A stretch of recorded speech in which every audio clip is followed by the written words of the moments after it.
بس ایک کار کریش، کسی مرض کی تشخیص، ایک غیر متوقع فون کال، کوئی نیا دریافت شدہ عشق یا ایک ٹوٹا ہوا دل۔ بس اتنی سی دیر لگتی ہے ہمیں ایک بالکل مختلف انسان بننے میں۔ کتنی خوبصورتی سے نزاکت بھری ہے ہمارے اندر کہ یہ سب چیزیں بس ایک پل میں بدل ڈالتی ہیں اس حقیقت کو کہ ہم کون ہیں۔ تاریخ تھی 5 اپریل، شہر تھا اسلام آباد کا اور وقت تھا صبح 8 بجے کا۔ ہماری کہانی ایک غیر متوقع فون کال سے شروع ہوتی ہے جو اس صبح کیف جمال کو موصول ہوئی تھی۔ کیف ان دنوں ہر بے روزگار اور ناکام انٹرویو کی طرح دن چڑھے سویا کرتا تھا اور دوپہر سے فجر تک کام کی تلاش میں لیپ ٹاپ کے سامنے بیٹھا کرتا تھا۔ اس وقت اس گہری نیند میں تھا جب گھنٹی بجی۔ اس نے سوئے ہوئے دماغ کے ساتھ فون کان سے لگایا۔ نمبر غیر شناسا تھا اور آواز خشک۔ کوئی ادھیڑ عمر مرد تھا جو اسے بتا رہا تھا کہ اس کا باس جو حال ہی میں برطانیہ سے آیا ہے اس سے ملنا چاہتا ہے۔ اس کے پاس کیف کے لیے ایک جاب آفر ہے۔ کون ہے آپ کے باس؟ وہ جمائی روکتے ہوئے اٹھ بیٹھا، آنکھیں ملی۔ وقت دیکھا، ماہر فرید۔ مگر میں کسی ماہر فرید کو نہیں جانتا۔ جان جاؤ گے، ادھیڑ عمر نے کال کاٹ دی۔ قریباً 1.5 گھنٹے بعد کیف اوبر میں سوار اس لوکیشن کی طرف جا رہا تھا جو اس نامعلوم شخص نے بھیجی تھی۔ راستے میں اس نے گوگل کا سہارا لے کر ماہر فرید کو کھوجنا چاہا۔ ویسے تو بہت لوگ تھے اس نام کے، لیکن انگلینڈ سے تعلق رکھنے والا ماہر فرید اسے ایک ہی ملا۔ اس کا کوئی سوشل میڈیا اکاؤنٹ نہیں تھا، بس ایک فیس بک گروپ پہ اس کا تذکرہ نظر آیا جو اس کی کاؤنٹی کے چند رہائشیوں کے کمنٹس کی شکل میں تھا۔ کیف دلچسپی سے پڑھے گیا۔ معلوم ہوتا تھا کہ ماہر فرید کسی معروف کاروباری شخصیت کا بیٹا تھا۔ اس کو کوئی ذہنی عارضہ لاحق تھا۔ چند برس قبل اس کے اپنے ماں باپ نے اسے ذہنی امراض کے ایک انسٹیٹیوشن میں داخل کروا دیا تھا۔ وہ ایک مدت وہاں زیر علاج رہا تھا۔ یہاں تک پڑھ کے کیف کا دل عجیب سا ہونے لگا، لیکن اگلی معلومات زیادہ چونکا دینے والی تھی۔ کسی نے گوسپ کے انداز میں لکھا تھا کہ جن دنوں ماہر زیر علاج تھا اس کے باپ نے ماہر کو اپنی جائیداد سے بے دخل کرنے کا اعلان کر دیا تھا اور وہ سب کچھ اپنی بیٹی کے نام چھوڑنا چاہتے تھے۔ ابھی وصیت قانونی شکل اختیار نہیں دی گئی تھی جب ایک کار کریش میں اس کے والد کا انتقال ہو گیا۔ ان کی وفات کے بعد ماہر کی ماں اور ایک بہن ملک چھوڑ کے چلے گئے اور نہ جانے کیسے ماہر فرید کے ڈاکٹرز نے اسے کلیئر قرار دے کر ڈسچارج کر دیا۔ یوں وہ واپس اپنے گھر آ گیا اور یقیناً اب وہ اپنے ماں باپ کے تمام اثاثوں کا مالک تھا۔ یہ خبر 2 برس پرانی تھی۔ کیف نے مزید سرچ کرنا چاہا لیکن اس کے علاوہ انٹرنیٹ پہ اس شخص کا کوئی نام و نشان نہ تھا۔ ہوٹل آ چکا تھا، یہیں ملاقات طے کی گئی تھی۔ ایک لمحے میں کیف جمال کا دل چاہا کہ وہ واپس پلٹ جائے، لیکن کیا معلوم کہ یہ کوئی اور ماہر فرید ہو۔ ایک دفعہ ملنے میں کیا حرج ہے۔ چند منٹ بعد وہ لفٹ میں سوار تھا جو اسے 4تھے فلور کی طرف لے کر جا رہی تھی۔ شاید مجھے بہتر حلیے میں آنا چاہیے تھا۔ لفٹ کے قد آور آئینے میں اپنا عکس دیکھتے ہوئے اس نے سوچا۔ کیف ایک خوش شکل نوجوان تھا، البتہ اس کا حلیہ بے پرواہ سا تھا۔ ماتھے پہ بکھرے بال، بڑھی ہوئی شیو، جینس کے نیچے سفید جوگر جو مٹیالے ہو چکے تھے، پوری آستین کی چیک والی شرٹ جس کے بٹن کھلے تھے اور نیچے پہنی سفید شرٹ جھلکتی تھی۔ اس نے بالوں پر ہاتھ پھیر کے انہیں درست کرنا چاہا لیکن کوئی فائدہ نہ تھا۔ 4تھے فلور پر وہ لفٹ سے نکلا تو سامنے مربع راہداری تھی، فاصلے فاصلے پر کمروں کے دروازے تھے۔ کیف نے گردن اٹھا کر ہوٹل کے شان و شوکت کو دیکھا۔ یہاں رہائش پذیر انسان کو اس سے کیا کام ہو سکتا تھا؟ کیف جمال ایک ناکام آئیلوپرونیئر ہونے کے علاوہ ایک ایونٹ فوٹوگرافر بھی تھا جس کو لوگ عموماً انسٹاگرام یا فیس بک کے ذریعے ہائر کیا کرتے تھے۔ اس جیسے شہر میں سینکڑوں دوسرے فوٹوگرافرز بھی تھے۔ پھر ماہر فرید نے اسے ہی کیوں بلایا؟ کمرے کا دروازہ ایک ادھیڑ عمر شخص نے کھولا۔ وہ بادامی رنگ کے سوٹ میں ملبوس تھا۔ اس کے بال اتنے سفید تھے کہ سلور لگتے تھے۔ اس نے اسپاٹ تاثرات کے ساتھ سر سے پیر تک کیف کا جائزہ لیا، پھر خوش آمدید کہہ کے راستہ چھوڑ دیا۔ وہ آواز پہچان گیا، یہ وہی شخص تھا جس نے اسے کال کی، ماہر فرید کا منیجر۔ کیف تیز ہوتی دھڑکن کے ساتھ اندر داخل ہوا۔ سویٹ کافی وسیع اور شاندار تھا، سارے میں لیوینڈر اور موتیے کی خوشبو پھیلی تھی۔ دیوار گیر کھڑکی کے پردے ہٹے ہوئے تھے اور باہر پھیلی روشنی صبح دکھائی دیتی تھی۔ کھڑکی کے آگے رکھے بڑے صوفے پہ ایک آدمی ٹانگ پہ ٹانگ جمائے بیٹھا تھا۔ وہ مسکراتے ہوئے کیف کو اندر آتے دیکھ رہا تھا۔ گرے پینٹ اور سفید شرٹ پہ چارکول ویسٹ پہنے وہ ایک بازو صوفے کی پشت پہ پھیلائے ہوئے تھا۔ پیچھے سے آتی روشنی میں اس کے کف لنکس چمک رہے تھے۔ وہ اس کی توقع سے زیادہ جوان اور وجیح تھا۔ کلین شیو چہرہ، شبیہ سے ہٹ کر سیٹ بال اور پرکشش آنکھیں، نہ چاہتے ہوئے بھی کیف کا دل مروبیت سے بھر گیا۔ اس نے جس طرح کے شخص کا خاکہ ذہن میں بنایا تھا، یہ آدمی اس سے کہیں مختلف اور شاندار تھا۔ آؤ کیف، میں تمہارا ہی انتظار کر رہا تھا۔ بے تکلفی سے مسکرا کے ماہر فرید نے خالی صوفے کی طرف اشارہ کیا۔ ٹانگ پہ ٹانگ جما کے بیٹھنے سے ماہر کا ایک بوٹ فضا میں تھا۔ اس بوٹ کی سیاہ چمکیلی سطح پر کیف کا عکس نظر آ رہا تھا۔ آپ یقیناً ماہر فرید ہیں، وہ سنجیدگی سے کہتے ہوئے بیٹھا۔ دونوں کے درمیان شیشے کی میز تھی جس پر لیدر کور والی بھوری ڈائری رکھی ہوئی تھی۔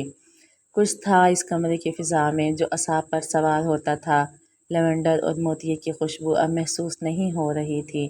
خاموش کمرے میں واحد آواز ماہر فرید کے ناخنوں سے آ رہی تھی، جنہیں وہ صوفے کے ہاتھ سے رگڑ رہا تھا۔ کیف نے فیصلہ کر لیا تھا کہ وہ اس شخص کی امارت اور وجاہت کے روب میں نہیں آئے گا۔ کھنکھار کے پوچھا، آپ مجھ سے کس سلسلے میں ملنا چاہتے تھے؟ تمہیں کیا لگتا ہے میں تم سے کیوں ملنا چاہتا تھا؟ وہ اس کی آنکھوں میں جھانک کے پوچھنے لگا۔ میں ایک فوٹوگرافر ہوں، لوگ مجھے فوٹوگرافی کے لیے ہی بلاتے ہیں، اس نے سادگی سے جواب دیا۔ ماہر نے صوفے کی پشت سے بازو ہٹایا اور دونوں ہاتھ باہم پھنسا لیے۔ نظریں ہنوز اس کی آنکھوں پر جمی تھیں۔ صرف فوٹوگرافر؟ انہوں نے دائیں سے بائیں گردن ہلائی۔ تم ایک انٹرپرینیور بھی ہو، ناکام انٹرپرینیور۔ تم نے اپنا بزنس شروع کیا تھا، بلکہ ایک نہیں، تم نے بہت سارے کام شروع کر کے چھوڑے ہیں، بہت سی نوکریاں بھی کی ہیں۔ کیف نے چونک کر اسے دیکھا، پھر منیجر کو۔ یہ بات غیر متوقع تھی۔ اس کے آئی برو اکٹھے ہوئے۔ آپ میرے بارے میں اتنا کچھ کیسے جانتے ہیں؟ زیادہ نہیں جانتا۔ ماہر پیچھے کو ہوا اور کندھے بے پرواہی سے اچکائے، ناخن پھر سے صوفے کے ہاتھ سے رگڑنے لگا۔ بس اتنا معلوم ہے کہ تمہارا آخری کاروبار نہ صرف ناکام ہوا ہے بلکہ اس نے تمہیں بہت سے قرضوں میں ڈبو دیا ہے۔ اب حال یہ ہے کہ تمہارا کیف کہ تم جن لوگوں کے پیسے تم نے ڈبوئے تھے وہ تمہاری جان کو آئے ہوئے ہیں۔ ان میں سے ایک تمہاری بہن کا شوہر بھی ہے۔ تمہاری فیملی لائف اس بات سے کتنا متاثر ہو رہی ہوگی میں سمجھ سکتا ہوں۔ کیف کے ماتھے پر شکن پڑی، جسم کے سارے اعصاب تن گئے۔ آپ لوگ مجھ سے چاہتے کیا ہیں؟ اس نے باری باری ان دونوں کو دیکھا۔ میں تمہاری مدد کرنا چاہتا ہوں، ماہر فرید کی آنکھوں میں جھانک کے مسکرایا۔ اسے انٹرنیٹ پر چڑھی باتیں یاد آئیں۔ کیا یہ کسی سائیکوپیتھی کی آنکھیں ہیں؟ کیسے؟ وہ یہ پوچھنا چاہتا تھا لیکن کیوں؟ لیکن منہ سے کیسے پھسل گیا۔ کیا وہ مدد کے لیے اتنا بےتاب تھا؟ میرے پاس تمہارے لیے ایک جاب ہے۔ کیف کے اندر کسی نے سرگوشی کی۔ ابھی بھی وقت ہے، یہاں سے بھاگ جاؤ کیف، ورنہ تم کسی مصیبت میں پھنس جاؤ گے۔ لیکن وہ نہیں بھاگ سکا۔ مجبوریوں نے اس کے قدم زنجیر کر رکھے تھے۔ اسے اس پراسرار شخص کی آفر سننی تھی۔ اگر تم چند ماہ تک میرے لیے کام کرو گے تو میں تمہارے سارے قرضے بھی اتروا دوں گا۔ اگر تم دوبارہ کاروبار کرنا چاہو تو اس کو سیٹ کرنے میں بھی تمہاری مدد کروں گا۔ یہ میرے لیے کچھ مشکل نہیں ہے، اتنا تو تم میرے بارے میں جان چکے ہوگے۔ اس کے لہجے میں ہمدردی بھی کیف کو مصنوعی لگی۔ کچھ ناقابل اعتبار سا تھا اس شخص کے بارے میں۔ مجھے کیا کرنا ہوگا؟ ماہر فرید کے چہرے پر بھرپور مسکراہٹ آ گئی۔ اس نے ایک گہری سانس باہر کو خارج کی۔ بالآخر اس نے میز پر رکھی بھورے لیدر کور والی ڈائری اٹھائی۔ اور انگلیوں سے ڈائری کے اندر سے ایک تصویر نکالی اور سامنے رکھی۔ کیف نے نظریں جھکا کے دیکھا، وہ ایک لڑکی کی تصویر تھی۔ چہرے کا کلوز اپ، وہ مسکرا رہی تھی، اس کی آنکھیں سبز تھیں اور بھورے بال ڈھیلے جوڑے میں بندھے تھے۔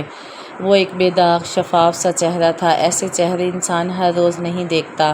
تم اس لڑکی کو جانتے ہو؟ کیف نے نفی میں گردن ہلائی۔ یہ تمہاری کزن صفورہ کی دوست ہے۔ اوکے۔ کیف نے الجھ کے اسے دیکھا۔ صفورہ اس کی ایک امیر سیکنڈ کزن تھی، مہینوں بعد اس سے ملاقات ہوا کرتی، اور اس میں بھی صفورہ کو اس کے اسٹیبلش ہونے کے لیکچر زور دیتی تھی۔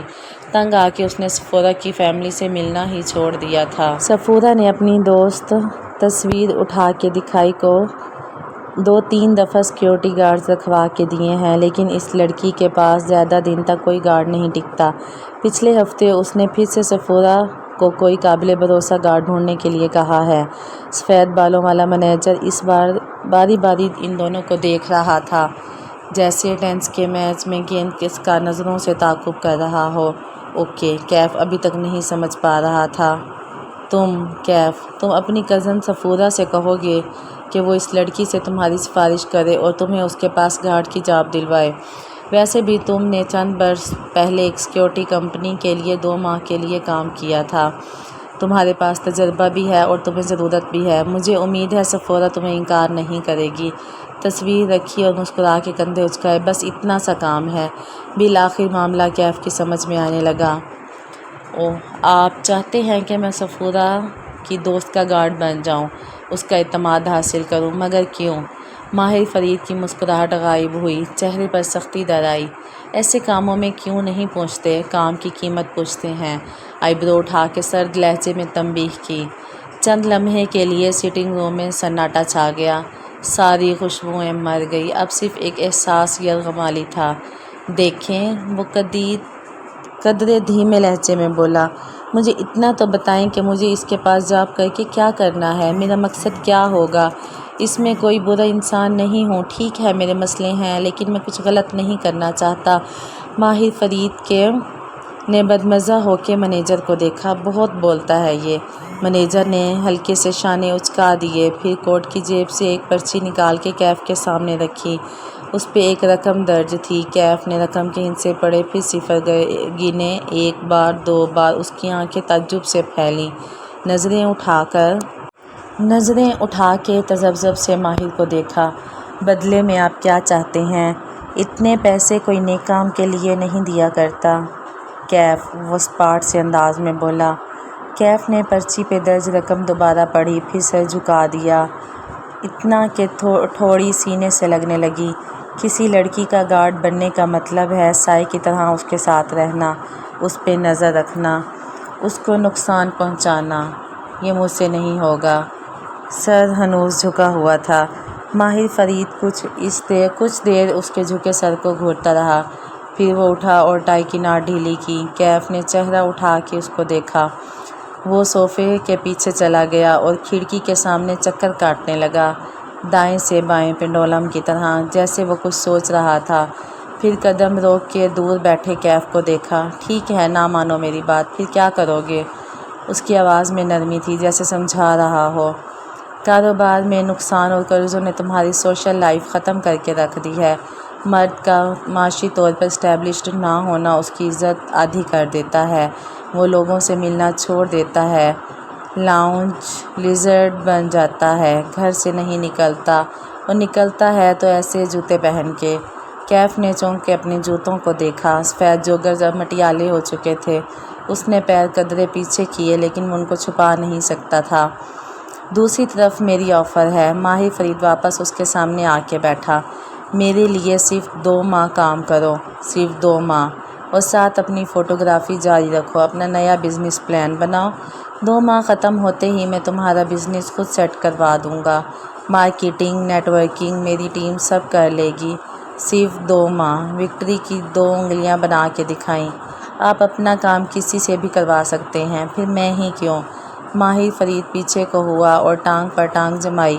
اب کہ وہ بولا تو آواز میں برہمی تھی۔ تم میرا کام کرو گے یا نہیں؟ کیف جمال کا چہرہ ہلکا سا سرخ ہوا۔ اوہ آپ جلدی میں ہیں، اگر میں جا کے صفورہ کو بتا دوں کہ کوئی اس کی دوست کو اسٹاک کرنے کی کوشش کر رہا ہے تو؟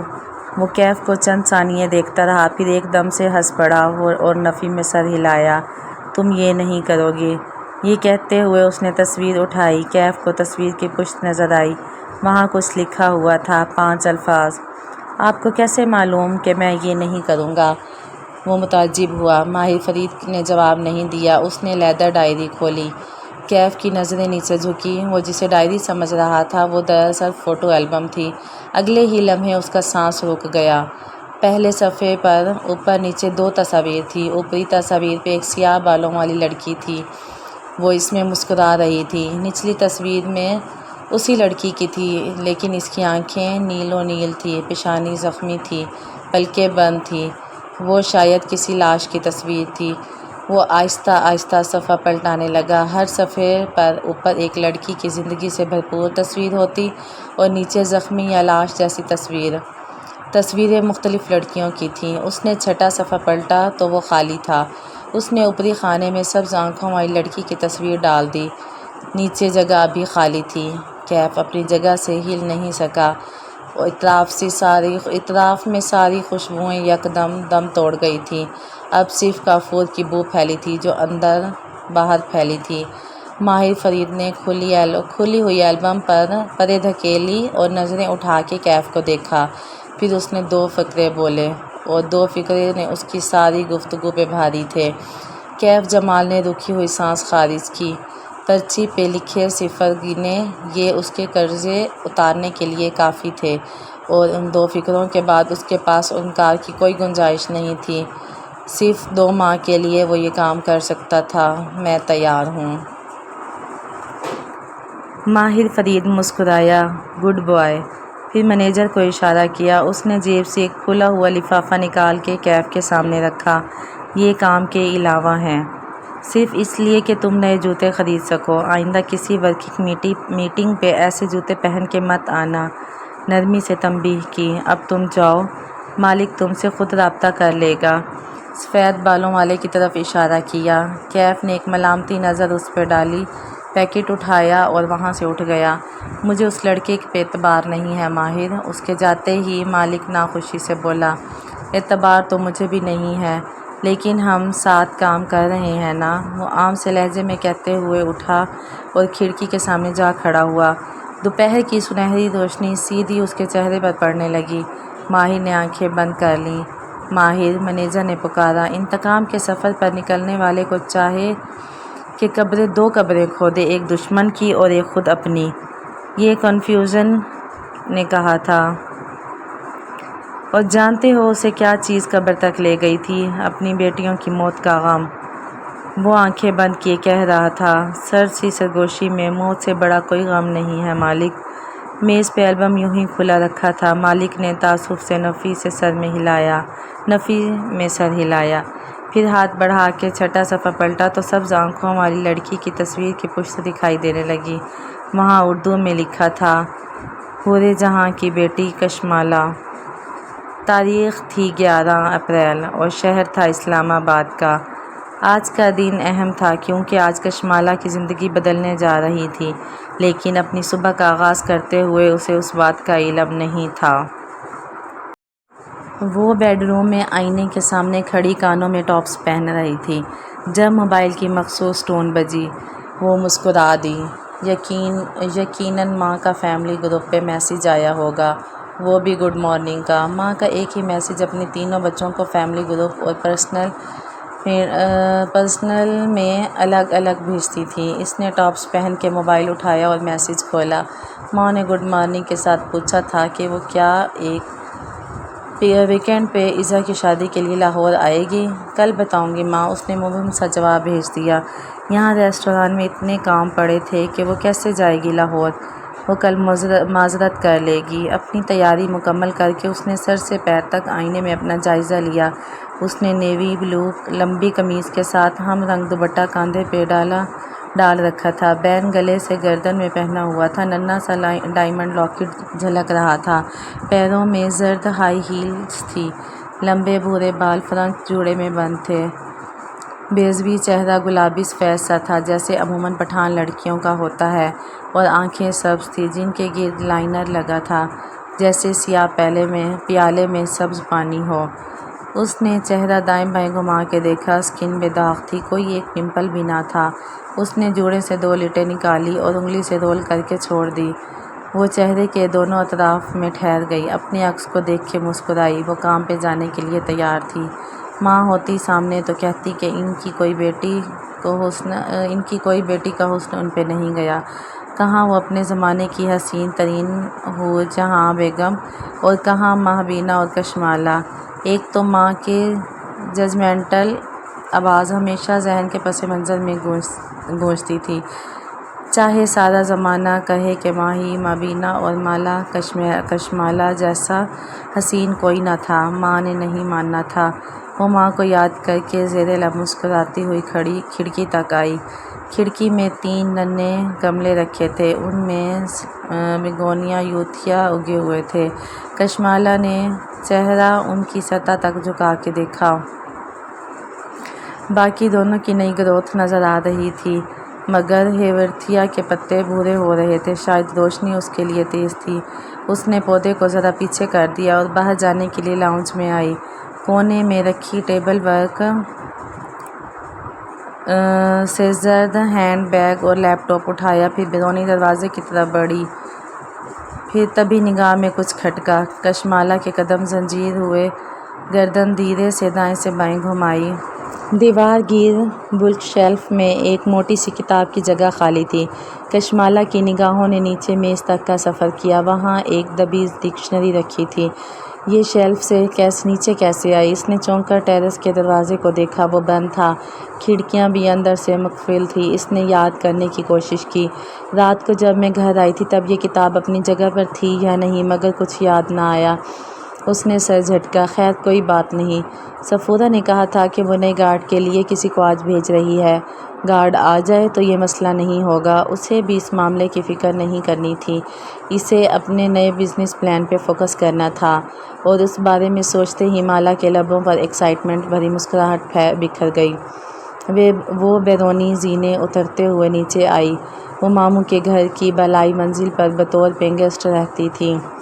ماموں ممانی اور ان کی فیملی نیچے رہتے تھے۔ دونوں کی ملاقات ہفتوں بعد ہوا کرتی تھی۔ باہر ہوا ٹھنڈی تھی اور آسمان پر سیاہ بادل تھے۔ آج خوب بارش برسنی تھی۔ کچن کے جالی دار دروازے سے ناشتے کی مہک پوش تک آ رہی تھی۔ وہ دروازے پہ رکی اور جالی سے اندر جھانکا۔ نسرین کام کرتی دکھائی دے رہی تھی۔ نسرین، کل میرے پورشن میں کوئی آیا تھا؟ نہیں باجی، کوثر تو چھٹی پہ ہے 2 دن سے۔ اس نے صفائی والی لڑکی کا نام لیا۔ کشمالہ پورچ کی طرف بڑھ گئی، البتہ اس کی سوچتی نظروں نے گیٹ اور لان کا جائزہ ضرور لیا تھا۔ کون تھا جو اس کی غیر موجودگی میں اس کے پورشن میں آتا تھا؟ بلکہ نہیں، اسے ابھی اسی بارے میں نہیں سوچنا تھا، اسے آج اپنے نئے بزنس پلان کی پریزنٹیشن دینی تھی، اسے اپنی توانائی برقرار رکھنی تھی۔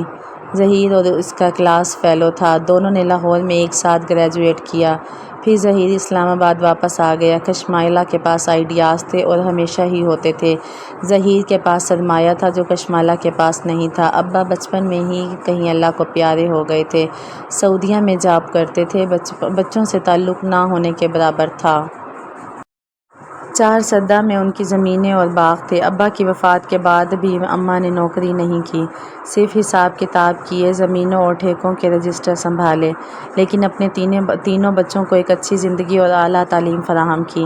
ماہی آرکیٹیکٹ تھی، معید ڈاکٹر بن چکا تھا، اور کشمالہ کو ہمیشہ سے اپنا کام کرنے کا شوق تھا، لیکن 5 سال پہلے جب اس نے اپنا کام شروع کرنے کا سوچا تو اس کے پاس سرمایہ نہیں تھا۔ ان دنوں ماں کو بھی مہابینا ماہی کی شادی کرنی تھی۔ گو کہ ماہی اس سے چھوٹی تھی، لیکن اس کی عباد سے منگنی برسوں سے طے تھی۔ عباد ان کی سگی خالہ کا بیٹا تھا۔ کشمالہ ان حالات میں ماں پہ بوجھ نہیں ڈال سکتی تھی، سو اس نے ظہیر کی انویسٹمنٹ کی ضرورت تھی۔ یوں 5 برس پہلے ظہیر اور اس نے مل کر ایک بزنس کی بنیاد رکھی۔ ظہیر کی انویسٹمنٹ اور مالا کے آئیڈیاز اور محنت، اس وقت جو ناممکن لگتا تھا وہ 5 برس بعد شہر کے معروف اور ایلیٹ ریسٹورانٹ میں شمار ہونے لگا۔ اوشن ریسٹورانٹ کے لیے اس نے 5 برس پہلے لاہور کو چھوڑ دیا تھا۔ ماں اس فیصلے سے خوش نہیں تھی، لیکن انہوں نے کبھی منع نہیں کیا، ہمیشہ ساتھ دیا۔ معید میڈیکل پڑھ رہا تھا اور ماں کے ساتھ ہوتا تھا۔ پھر ماہی اور عباد بھی اسی کالونی میں رہتے تھے، یوں ماں کو اس کی ضرورت نہ تھی۔ 1 سال پہلے عباد کی کینیڈا میں جاب لگ گئی تھی۔ پہلے وہ گیا، پھر 6 ماہ پہلے ماہی بھی کینیڈا چلی گئی۔ ماں کے پاس صرف معید تھا، جو سرجری میں ٹریننگ کر رہا تھا۔ ایک احساس ہوتا تھا کہ ماں قدرے اکیلی ہو گئی ہوں گی۔ وہ سوچتی بھی تھی اور ہر دوسرے ویکینڈ پر لاہور اور جایا کرتی تھی، لیکن لاہور جاتے جاتے اسے 1 سے 1.5 ماہ گزر جایا کرتا تھا، اور اب وہ اوشن کے لیے ایک نئے بزنس پلان پہ کام کرنے جا رہی تھی۔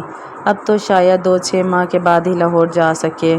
یہ نیا آئیڈیا اسے چند ہفتے قبل آیا تھا۔ اوشن کے پیچھے کچھ جگہ خالی تھی جو ظہیر کی ملکیت تھی۔ پلان یہ تھا کہ دونوں مل کر وہاں ایک بیکری بنائیں، لیکن وہ ایک منفرد طرز کی بیکری ہوگی۔ اس دفعہ کشمالہ خود بھی انویسٹ کرے گی۔ اس نے ابھی ظہیر کو اس بارے میں نہیں بتایا تھا۔ وہ ایک ہی دفعہ پوری تیاری کے ساتھ اسے پریزنٹیشن کے ذریعے بتانا چاہتی تھی تاکہ وہ انکار نہ کر سکے۔ ڈرائیو کرتے ہوئے وہ مسلسل مسکرا رہی تھی۔ دفعتاً موبائل کی گھنٹی بجنے لگی۔ وہ جانتی تھی اس وقت کس کی ویڈیو کال آ سکتی تھی۔ اس نے ہولڈر میں لگے فون کا بٹن دبایا اور اسکرین پہ ویڈیو کال روشن ہو گئی۔ کیسی ہو ماہی؟ ہمیشہ کی طرح خوبصورت ماہی کی چہکتی ہوئی آواز سنائی دی۔ مالا نے اسٹیئرنگ گھماتے ہوئے مسکرا کے موبائل اسکرین کو دیکھا۔ وہاں ماہی نظر آ رہی تھی۔ کینیڈا میں اس وقت رات تھی۔ ماہی کچن کاؤنٹر کے پیچھے کھڑی جوسر کے جگ سے جوس گلاس میں ڈیل رہی تھی۔ گوری رنگت، گلابی گال اور بھوری آنکھوں والی ماہی ایک کیوٹ سی پٹھان لڑکی تھی۔ بال چھوٹے اور باب سٹائل میں کٹے تھے، ایک طرف سے کان کے پیچھے اڑچے ہوئے اور دوسری طرف گال پر آگے کو گرتے ہوئے۔ یہ ماہی کا سگنیچر ہیئر کٹ تھا جس کو وہ کبھی نہیں بدلتی تھی۔ تم نے ظہیر کو اپنا بزنس پلان دکھانا ہے نا آج، سوچا تمہیں وش کر دوں، ماہی جگ سے گلاس میں جوس انڈیلتے ہوئے کہہ رہی تھی۔ تھینک یو ماہی، اور تم ٹھیک ہو، اپنا خیال رکھتی ہو نا؟ مجھے چھوڑو، ظہیر کا بتاؤ، وہ مان جائے گا نا؟ ماہی کچن سٹول پہ بیٹھی، کونیاں کاؤنٹر پر رکھی اور جوس کا گلاس کونیوں کے درمیان رکھا اور پھر اسٹرا ہونٹوں کے بیچ ڈال کے گھونٹ بھرا۔ وہ بزنس مین ہے، اتنے اچھے آئیڈیا کو نہ نہیں کہے گا۔ تم نہ ظہیر پہ زیادہ ہی ٹرسٹ کرتی ہو، اسٹرا ہٹا کے اس نے خفگی سے کہا۔ آنکھیں شکی انداز میں چھوٹی ہوئیں۔ وہ دل کا شیخ ہے، میں بتا رہی ہوں، وہ تمہیں انویسٹ نہیں کرنے دے گا، سارا پروفٹ اور کنٹرول اسے خود چاہیے۔ کشمالہ ڈرائیو کرتے ہوئے مسکرا دی۔ کیوں اتنا شک کرتی ہو لوگوں پہ؟ تم جو بھی کہو، لیکن ماہی کی ججمنٹ کبھی غلط نہیں ہوتی۔ فخر سے کالر جھٹکا۔ کشمالہ مسکرا دی۔ ماہی ایسی ہی تھی، ماں کے مطابق ان کی سب سے زیادہ سمجھدار اولاد، اور مالا کے مطابق سب سے زیادہ شک کرنے والی، اور وہ خود اس کے برعکس تھی، سب پہ بھروسہ کرنے والی، لوگوں کو چانس دینے والی۔ اس لیے اسے امید تھی ظہیر مان جائے گا۔ مالا، ماہی کہتے کہتے رکی۔ کشمالہ اپنی بہن کو اتنی اچھے سے جانتی تھی، اسے معلوم تھا کہ وہ اب کیا بات کرے گی۔ پھر تو کچھ نہیں ہوا نا؟ ہاں نہیں، اب میں چلتی ہوں، اوشن آ گیا ہے۔ اس نے کتاب کے اپنی جگہ کے نہ ہونے والی بات گول کر دی۔ کم از کم اس وقت وہ ماہی کا لیکچر نہیں سن سکتی تھی۔ اوشن نامی ریستوران نیلے اور سفید رنگوں میں استوار کیا گیا تھا۔ برآمدے کی میزیں لوگوں سے پر تھیں، گفتگو، کہکے، ناشتہ اور کافی کی مہک۔ اندر کا ہال بھی تقریباً بھرا ہوا تھا، ہر روز کی طرح۔ اس کے آتے ہی ادھر ادھر جاتے عملے نے اسے جہاں دیکھا وہیں رک کے سلام کیا۔ بارش آنے والی ہے، مزید مہمانوں کو لان میں مت بٹھاؤ۔ گزرتے ہوئے اس نے کسی کو روکا اور 15-20 منٹ تک جو نیو بھی لان میں بیٹھا اس کو بہت ادب کے ساتھ برآمدے میں موجود موو ہونے کے لیے کہہ دو۔ پھر ایک ویٹر کو روکا، 2 انگلیوں سے قریب آنے کی ہدایت دی۔ وہ مؤدب سا چلا آیا۔ اس کٹلری کو یہاں سے اٹھاؤ۔ ترکم سے ایک میز کی طرف اشارہ کیا، اور فاروق سے کہو کہ اس کو واش کر کے رف ڈرائی کر کے بھیجے، مجھے اتنی دور سے اس پہ داغ نظر آ رہے ہیں۔ لہجہ 2 ٹوک مگر نرم تھا۔ کہہ کے وہ رکی نہیں، ہائی ہیل سے چلتی ہوئی سیڑھیوں کی طرف بڑھ گئی۔ اوپر آ کے پہلے ظہیر کے آفس میں جھانکا، وہ وہاں نہیں تھا۔ وہ دیر سے آتا تھا اور جلدی چلا جاتا تھا۔ خیر ہے، وہ اس کا انتظار کر لے گی۔ پھر وہ آفس میں آئی جہاں سائقہ اپنی پانی کی ٹھنڈی بوتل اور اس کی کافی رکھ رہی تھی۔ تھینکس سائیکا۔ وہ مسکرا کے اپنی سیٹ کی طرف آئی۔ اس کا آفس چھوٹا سا تھا۔ آفس ٹیبل پر کھڑکی سے سیدھی دھوپ پڑتی تھی۔ وہاں کیکٹس کا ننھا سا سفید گملہ رکھا تھا۔ ہیلو شیلڈن، اس نے مسکرا کے گملے کی مٹی تک کا چہرہ جھکا کے اسے دیکھا۔ سیدھا لمبا سا کیکٹس جس کا نام اس نے شیلڈن رکھا تھا، وہ اسے گزشتہ روز کے مقابلے بڑا لگا تھا۔ میم، سائیکا نے جاتے جاتے کہا، کوئی کیف جمال آپ سے ملنے آیا ہے، بھیجوں؟ ہاں، اسے بھیجو۔ وہ اپنی پاور سیٹ پہ بیٹھی اور کمر پیچھے ٹکائی۔ ایک سکون سا وجود میں بھر گیا۔ اس کا یہ آرام دہ آفس۔ گردن موڑ کے کھڑکی کو دیکھا جو ٹیبل کے ساتھ بائیں طرف تھی۔ کھڑکی کے نیچے نظر آتا ریستوران کا لان، پھول پودے، کونے میں لگے گھنے درخت۔ اوشن اس کی جنت تھا جس نے اسے اپنے ہاتھوں سے بنایا تھا۔ اور اب وہ اس کو مزید پھیلانے جا رہی تھی۔ لیکن پہلے اسے سیکورٹی گارڈ کا انٹرویو کرنا تھا۔ اس نے موبائل پہ سفورا کی چیٹ کھولی اور کافی کا گھونٹ بھرتے ہوئے اس کا میسیج دوبارہ پڑھا۔ وہ اپنے کزن کیف جمال کی سفارش کر رہی تھی۔ وہ ضرورت مند بھی تھا اور قابل بھروسہ بھی۔ سفورا نے تقریباً درخواست کے لہجے میں لکھا تھا کہ مالا اس کو جاب دے دے۔ وہ پچھلے گارڈز کی طرح جاب چھوڑ کے نہیں جائے گا۔ انٹرویو بھی ایک فارمیلٹی ہی تھا۔ سفورا نے تو کہہ دیا تھا کہ بس کہہ دیا۔ سفورا بہت سوشل اور تعلقات رکھنے والی لڑکی تھی۔ کسی کو ملازم چاہیے یا گارڈ، سفورا سب سے پہلے رابطہ کیا جاتا تھا۔ دروازہ کھلنے کی آواز آئی تو کشمالہ نے سر اٹھایا اور کچھ کہنے لگی، لیکن وہ والد کو دیکھ کے رک گئی۔ آنکھوں میں تعجب ابھرا۔ کیا نام ہے آپ کا؟ تصدیق چاہیے۔ میں کیف ہوں، کیف جمال۔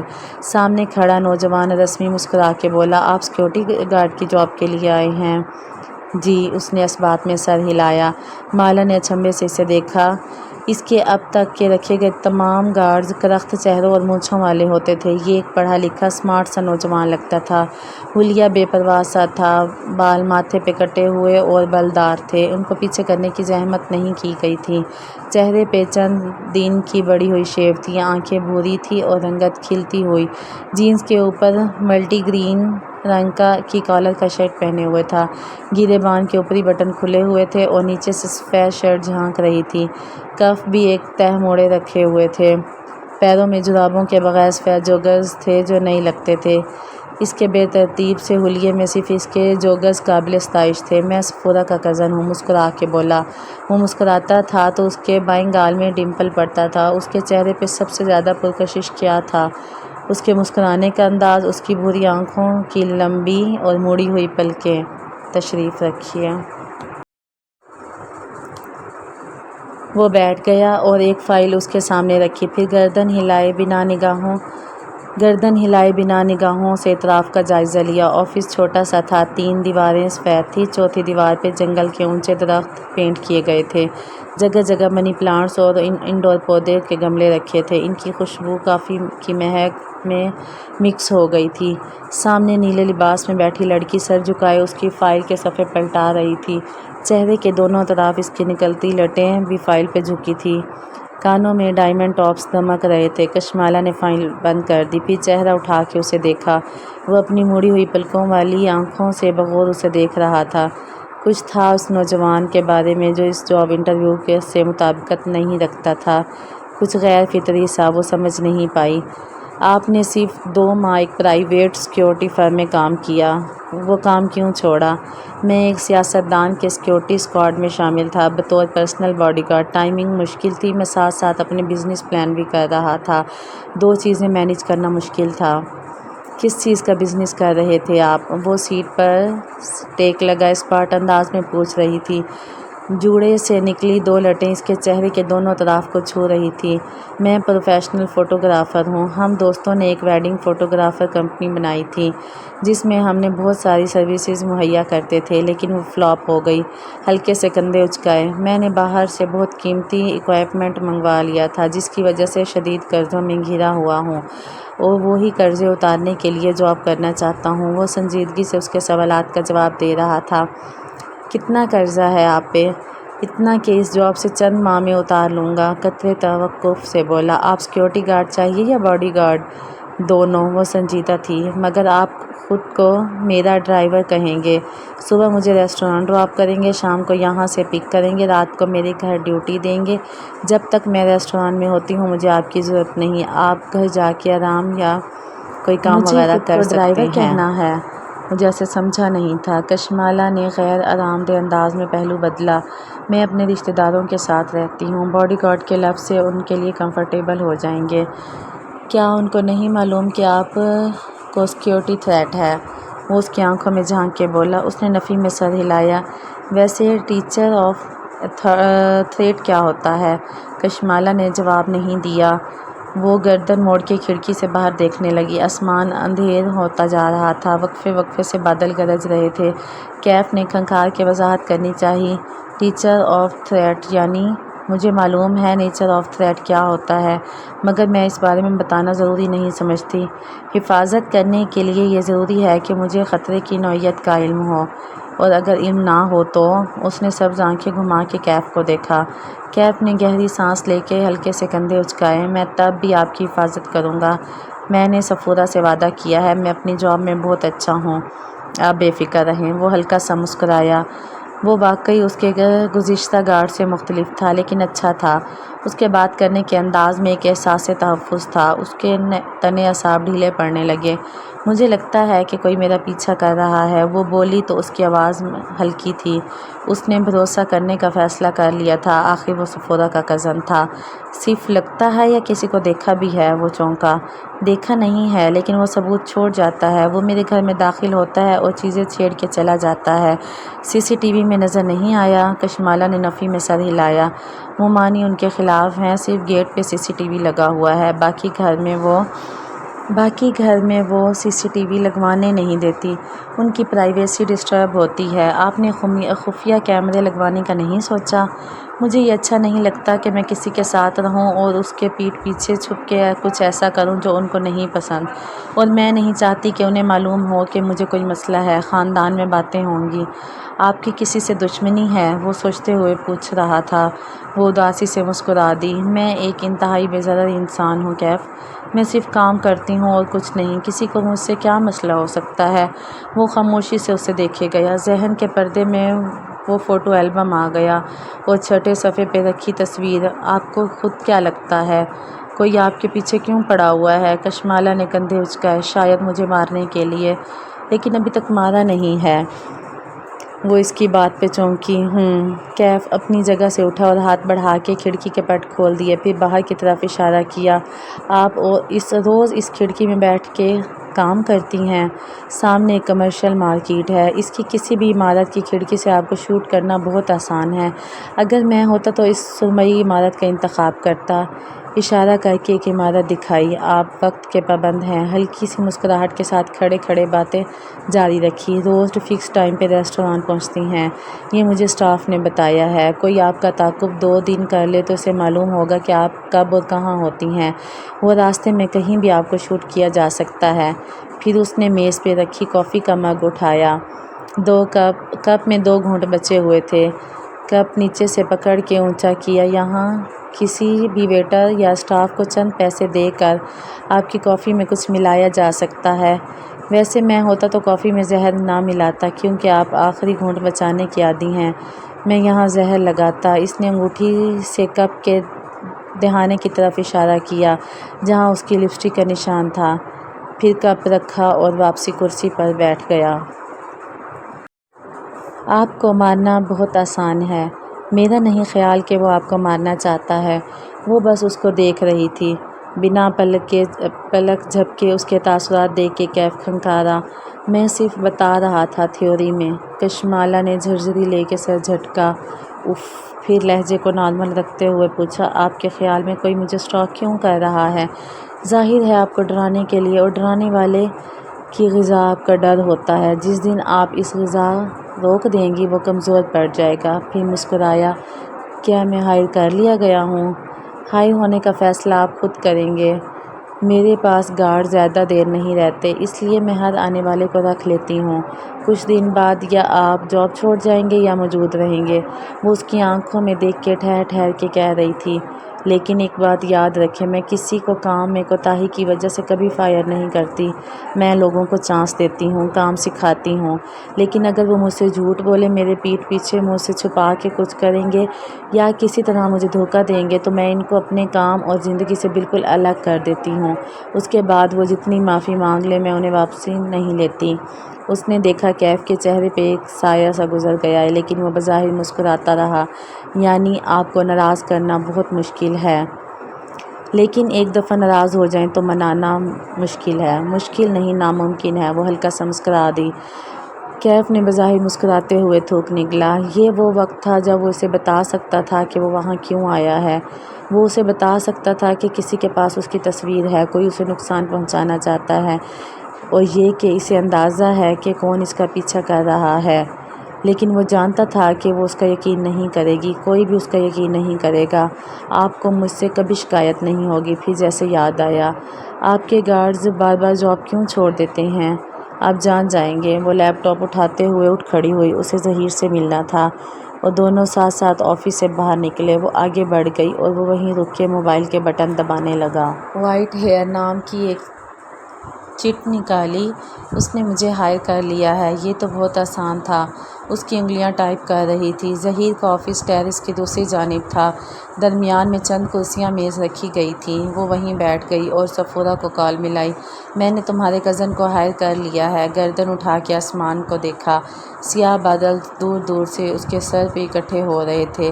لگتا تھا کہ آج برس برس کے اوشن کو بہا لے جائیں گی۔ گڈ، صفورہ اپنے مخصوص انداز میں بولی۔ اچھا سنو، وہ کوئی غلطی کرے تو اس کو ایسے ہی ٹریٹ کرنا جیسے باقی ملازمین کو کرتی ہو۔